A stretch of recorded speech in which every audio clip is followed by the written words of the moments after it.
Welcome to 2 days Litches Sandwich Generation. And I'm Valerie. And this is Sheila. And today, I'm going to let Sheila decide. Start. Yes. We actually have it all down pat here. First of all, we have a new segment, and it's going to be kind of like new things and interest, right? Right. And so we wanted to start off by telling you about this young man. His name is John Muirhead, Muirhead. Right. From where is he from? I don't know where he's from, but I do know his East Coast people. East Coast. Okay. Yes. So Thriller, or is his Traveler? Sorry, is the name of his new song, and we really wanted you guys to support him. Yes, and he just January released 29th. it. Yeah, January 29th. Yeah. So I'm throwing this at Sheila because she looks completely lost to me. Yeah. She keeps looking at me like I should know. No, because it was actually her discovery. She had went on and discovered this guy, and I had heard him as well, and I really liked him. So the difficulty was I was trying to start the show all over again, and Sheila was already into it. Yeah, I think so. So, anyways, we have a hot topic. Yes, we do, but that's not all. We have another segment at the end, and it's What's Up. We haven't exactly narrowed down what the full name is, like What's Up Litches, or whatever it is. Maybe you guys can help us with the name. Yeah, exactly. So, but anyway, so that's another segment. So we have two. New news and what's up. Yeah. So now we're going to get into the hot topic. So I will start with how this all came about, because like everybody may assume that it was within family that this all was brought about, and it's absolutely not the truth. Actually, it was a friend of mine that I used to work with a long time ago that actually reached out and asked if we were ever covering this topic, or have we covered this topic, and it's not something that we had covered. And I thought, I brought it to Sheila's attention, and we decided, hey, why not? Why not? So for those of you out here thinking it's about your mother and father-in-law, on the sandwich perspective, we would be the in-laws, right? Not our parents. Yeah. Okay. Yeah. So we would be the in-laws, and this is more or less relationships between, sons and daughter-in-laws and children and sons-in-laws. How you navigate those relationships. And it was funny because we blew up and couldn't go on YouTube due to technical difficulties, had a brand new camera that just wouldn't work. Yeah. It wouldn't hold a charge for whatever reason. Yeah. So anyway, it's going back, but we just couldn't make do because we didn't have a backup camera. It was at her house. And we didn't have enough time because it worked earlier in the day. Yeah. So it was just a crazy, we got in, here we are hanging over something, trying to put out a blurb of telling people we weren't having. That it wasn't going to happen. So, but we got past it, we moved past it, but we went right to TikTok, and we did bring this subject up. A little bit. And we were talking, one of them was staying power. Right. Remember? Yeah. So you were saying like your relationship with your mother-in-law in the beginning was a little rough. Yes. Right? Not a little. A lot. I'm not going to play games here. Her and I did not get along. Okay. And she had this concept in her head that I was taking her son from her. And what's worse than that is I also had a bit of a guilty conscience, because at one point her son had to make the choice of whether he wanted to come out to Alberta with me or stay home with his mom. Okay, I could see like where that might be really difficult. Okay, and I do understand that, but now that I'm a mother. Okay, but what you did point out was that you were able after to work through. After so many years, you were able to, and you said the last 15 years or so was great. So my point was, and the point I was trying to get to, was that when we got to on TikTok, I call it staying power, right? I think sometimes the fact that you hung in there and you weren't going anywhere was, in fact, what helped forge the relationship. Oh, I'm sure it did. Right. I'm sure I guess is the point I was trying to make. Yeah. Now, and I also pointed out that I actually got along with all of my mother-in-laws. I only have one. So, three. Well, I have one. So, and I can honestly say that, no, the first few years were not great. They were horrible. And so the story goes. So that's sort of... So I promised myself, that's what brought us to the next part of the conversation was, at that point is when I decided I didn't want to be her. Like, I didn't want to be disliked right away. I didn't want to be the typical mother-in-law that you hear about on TV and radios, the bad mother-in-law. I'm not sure who the bad mother-in-law is because I know what mine was. So I was like, okay, my idea of a bad mother-in-law, I didn't want certain things. Doesn't mean they were a bad mother-in-law.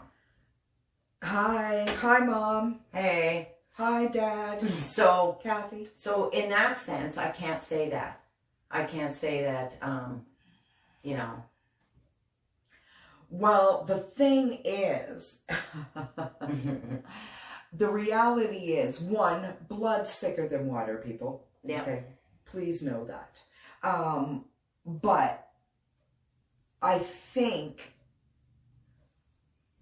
as I pointed out, time, right? I think in your situation, it was time. Yeah. But one of the reasons why I think this was brought forward, and I'm not 100% sure or not, is I think sometimes that relationships become strained once children become involved. Right. Grandchildren. Okay. So, and we were talking, so we did have this conversation. We did get into it a bit. A little bit. We're talking about the differences in parenting, right? And there's a lot. There is a lot of differences in parenting, right? But I'm sure that their parents felt the same way too, and their generations, like, no?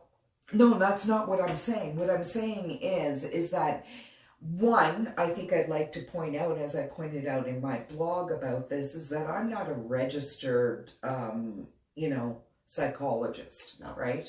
And it depends on how deep these wounds, right, and issues go, right? Like, how deeply is it affecting the family, right? Most cases, people do work past it, right? I mean, as parents, we've had to give up on ideals in our head on how we believed or we thought. Oh, for sure. People should react. Or, no, right? Well, even how they should raise or what they should do. Yeah, and I mean, I'd be the first one to admit, I'd be like, oh my God, who has their kids up at 10:30 at night. Yeah, at 1 in the morning, like at 1 years old or whatever, right? And then as I started realizing, do you know what it is? Is that our generation when you had children, everything changed. Okay. Do you know what I mean? Like, yes. You were to do everything for that child.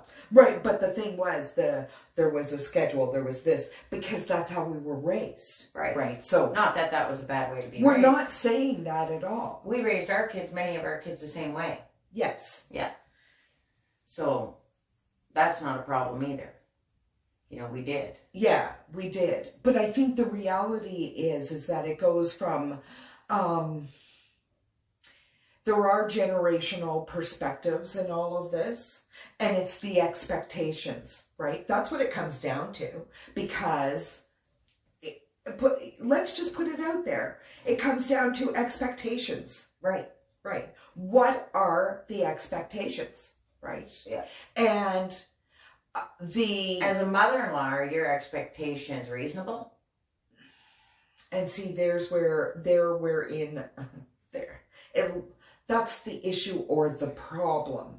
Okay. Right. Is that I just don't believe, I don't think that, I think it's difficult when when there's no regard or total disregard. I call it a lack of respect, a lack of... oh, that happens too. You know what I mean? Yeah, I do. Like, lack of respect.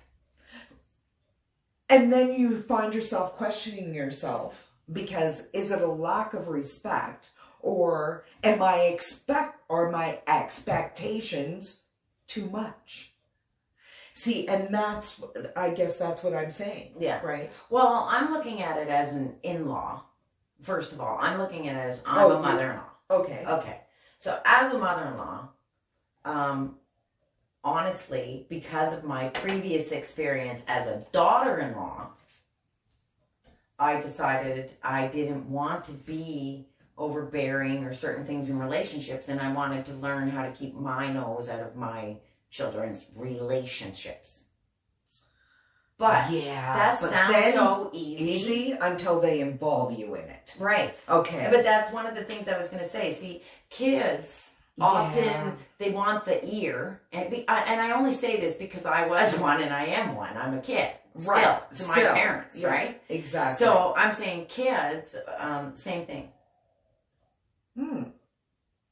Okay. Right? Am I willing, the expectation that I'm putting on my kids, am I willing to put that on me? I guess I'm a little confused at what you're saying. You're saying the expectation you put on your kids is the same expectation you put on yourself? Yes. Like, I didn't want to be that kind of a mother-in-law.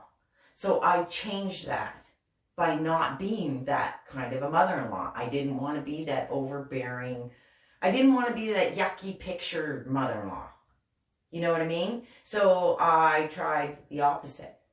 And maybe, do you know what I mean? I tried to make sure I was there if they needed me. Okay, question then. See, here's the thing. I didn't try to jump to conclusions, but kids should not be, if you don't want your parents to know things or have an opinion or whatever, then don't. Yes, that's an issue for me too. That's what I'm saying. Don't ask, right? Don't ask. Don't ask me, oh, Mom, what would you do in this situation, blah, blah, blah. And then when I tell you and you don't like the answer, all hell breaks loose. Right. Like, don't ask me if you don't want it. But I was a kid once. So in that sense, I'm just saying, I've asked those questions and I didn't want the answer. What I was looking for was an ear. No, exactly. And I think what we need to understand is maybe that is part of it as well, is that, and also the way we raise our children, right, is not necessarily the way our children's partners were raised. No. Okay? No. That's going to create issues. True. Like when you think about it, right? Yeah. That's going to create issues. Well, especially since we weren't raised by our partner's parents, right? Exactly. So. And I mean, I think it goes both ways. I mean, for the most part, most people, they do their best. When it starts affecting the family, if the issues go to so deep that it's affecting your family, then right? As a family, you need to get help. Then I would say you definitely have to look into it. But I mean, it can be really deep, though. I've seen some really nasty stuff. Not that we've all seen nasty stuff. And the reality is, I've witnessed some extreme nasty stuff, and I wouldn't wish that upon anybody just doing family law. No. Right? But the reality is, it's a difficult, you're walking this tightrope, right? Because you don't want to sever a relationship. And I think this becomes increasingly difficult when there's grandchildren involved. I imagine right? it would. So, you know, you could have a disagreement, or you could have an argument or something. True. And the next thing you know, and I'm just going to put it out there, people, your children are always going to side with their spouse. Yes. You need to realize that. Yes. That's their partner. That's the person they are spending the rest of their life with. Absolutely. Right? They're supposed to have each other's backs. Yes. Right? I hope they do, because I'm not going to be the one that's here. So, and they've made a commitment to be the ones that are. Right. And so I think that you have to be very careful in navigating all of that. Right. Absolutely. And with an understanding that there comes a lot of responsibility. Right. There does. There does. Being an in-law. And, you know, it's so funny because it's the hardest part about being the in-law is you don't want to be the in-law. So you try really hard not to be the in-law. But sometimes, and here's the issue, sometimes as whether you're an in-law, parent, whatever, you get sucked into their drama, whatever's going on, right? You get sucked into that. Yeah. They suck you in. Yeah. You know, it's no different. It's weird. I guess the best way to put it is, don't ask for an opinion, right? Yes. If you just want to vent, then you make it very clear. Hey, Mom. Venting. Hey, Dad. I'm just venting. You know, tomorrow I'm going to love more than I did yesterday. We've all been there. Yeah. I've done it. I left my husband hanging onto a window on a ladder because I was, you know, angry, but I came back. I'm just saying, the reality is that it's always going to be tough. It's tough all the way around. Right. Do we approach it from a traditionalist point of view? And we're not in, and that's and we had this discussion earlier. Yeah. It's one of those topics that goes, so it goes much deeper and much deeper than we originally anticipated. Yes. Right? I think it was one of those topics that we realized as we got into it, that it wasn't just about, you know, your relationship with, you know, your son-in-law, your daughter-in-law, or your children and grandchildren. And I think when there's grandchildren involved, it can complicate matters. Absolutely. Because sometimes, and some of us have witnessed it or felt it, where somebody will become upset, angry, distraught, and they're utilizing the child to hurt the other party. Person. And I really didn't want to go down this road because it happens with it happens with parents. Yes. Like parents do that sometimes too. But, and what I'm saying is that the same thing can go the other way with kids, right? Yeah. And that is not fair to them. I've never had to experience that, but I can say that I know people who have, where they've had issues where one of their children was angry with them and they weren't able to see their grandchild for a long time until they made up or apologize or whatever was going on. I don't know. And I can honestly say that I'm fairly confident that I would have no issues seeing my granddaughter, or like we actually have two. Well, that's what I mean. Like, there's no issues with seeing. But, but I mean, the thing is, I guess I'm not in that situation right now. But you've been told. But from that perspective, it makes it really difficult. And then again, too, we have the COVID. Yeah. Right. that's complicating things. Yeah. Right. And I think that's one of the reasons why we came up with Grandkids Corner. Yeah. Right. One, it was kind of our silly our way grandchildren. to still kind of participate with the kids. Yeah. Right. When we couldn't see them like we could before. Right. So yeah, I don't know. It's one of those things that there are a lot of contributing factors. And speaking, you know, from experience, yeah, right? It was never really an issue for me, right? That hasn't been an issue as far as getting along with, nope, you know, son-in-law, daughter-in-law. That wasn't an me issue. either. Like not getting along with them. Right. I mean, I think I had quite a severe disagreement with my son-in-law once. I think with my daughter-in-law, maybe once that I can think of. Right. But I don't really think that we've ever had anything we couldn't get past. Well, and I think that's the scary part. Right. Right? Is when you can't get past it. And I try to remind, you know, really not my thing to talk about. But, you know, I try to remind everyone that it's your parents. Right. Right? Like, these are your parents, right? And although it may be your in-law, these are your spouse's parents. Yeah. Right? And there's got to be a way to try to move past some of the issues. Oh, I agree. But I guess it depends on how deep the wounds are. I agree. Right? And I was just thinking of a recent incident, and the reality is that, you know, blood's thicker than water, yes. But when it comes to your significant other, your children are always going to back their significant other. You know, right or wrong. That's the way it is. Usually that's the way it is, right? Doesn't really matter.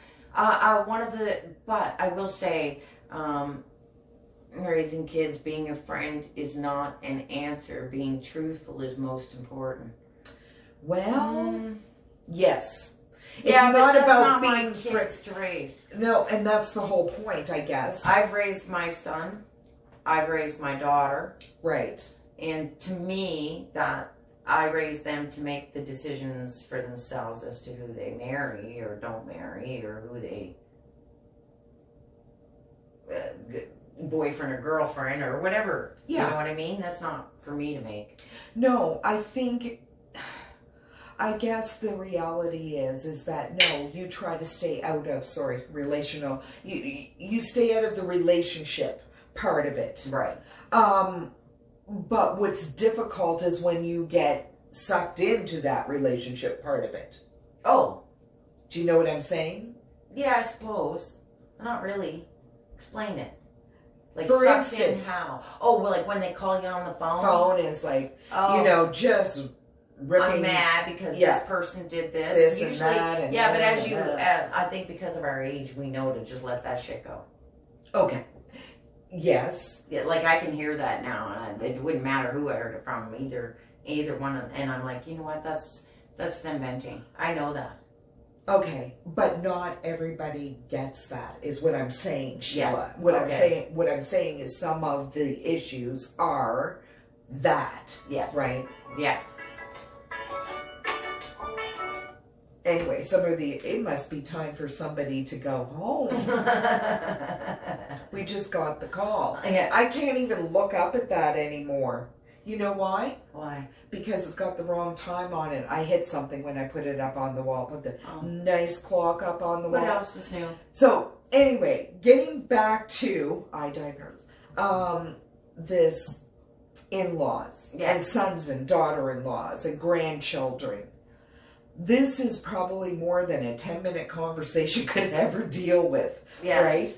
But the reality is that you're in a dilemma, and I think a lot of it has to do with expectations, right? What are the expectations? Do you expect, you know, what do you expect? And then also expectations on the other side as well.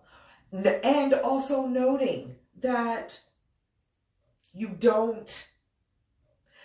these people were raised by different people, right? Not necessarily raising your children the way you raised their children. And they're trying to make it work for whatever reason. Yeah. And I think, yes, sometimes it's difficult because I know as a mother, especially in the beginning with my granddaughter, I was probably very overbearing. Yes. You know what I mean? I wouldn't know. I wasn't, I wouldn't know. I don't think you were. Well, I think I was a little bit more than, I don't know. I just, for whatever reason, had a lot of concern. Oh, right? Okay. Anyways, and I tended to be a little bit more overbearing. But the reality is that they're not our children. So it's one of those issues, right? Yeah. And to be honest with you, that's the way it's gonna be. Yeah. It's not changing anytime soon is what I'm trying to say. No. And I think this is something that hopefully people can open up the dialogue and start having these dialogues, right? Maybe perception is an amazing thing, right? And we perceive things sometimes that aren't necessarily intended the way they are perceived. No. Okay? And I think getting to the core root of the issues and working from there is probably a good place to start. Having open dialogue and open conversation is the best place to start. Right. And nothing is nothing is not fixable that way. Exactly. Not with open dialogue. Right. And not if you're willing to listen as well as to. Right. Anyways, we have to go, and it is go. time, and we do not have time. But what we will tell you is our new segment is What's Up, Litches, and or Litches What's Up. And what we're trying to do is get everybody out there to come up with a kind of name for this segment. It's going to be, it could be. And I hate to say it, but I recently figured out that I prefer the new Cascade to Quantum Finish. Like, it could be silly little things like that. Me too. It could be hacks on pill bottles, anyways, right? Just little things. Just stuff like that. If you help us with a name, we'd appreciate it. Really appreciate it. Hope you guys have a great night. And goodbye for me and Sheila. Bye. See you next week. Have a good week, guys. And hope we gave you something to chew on. Absolutely.